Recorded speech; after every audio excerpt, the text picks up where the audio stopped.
Giovedì grasso contrassegnato da un ottimo afflusso di presenze in città, in particolare dal ritorno del turismo internazionale e delle maschere in piazza San Marco tra Cagli e Campielli a Venezia, ma eventi diffusi hanno portato allegria anche in terraferma, come il grande successo del concorso della maschera più bella in piazza Ferreto a Mestre, di cui vediamo alcune immagini.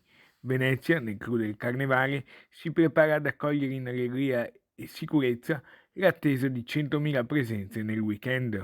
Entra nel vivo il Carnevale di Venezia in un'edizione particolare ma di grande successo, un'edizione che tiene insieme la sicurezza e quindi l'attenzione al momento che stiamo vivendo, ma la voglia di grande rilancio, un rilancio diffuso, un rilancio che coinvolge tutta la città e un rilancio che ha saputo garantire un carnevale diffuso ed entusiasta, un carnevale che ha attratto anche visitatori internazionali e un carnevale che è il preludio di una stagione importante. Il direttore artistico del Carnevale di Venezia, Massimo Checchetto, spiega. All'Arsenale uno show straordinario fatto di fuoco, acqua e proiezioni, molto tecnologico, con molte presenze, e poi abbiamo la ripresa del dinner show all'Arsenale. Venezia vi aspetta, una meravigliosa giornata di sole. Evviva il Carnevale! Conclude il direttore di Vela, Fabrizio Doria, macchina organizzativa del Carnevale veneziano. Iniziano i 6 giorni clou del Carnevale di Venezia.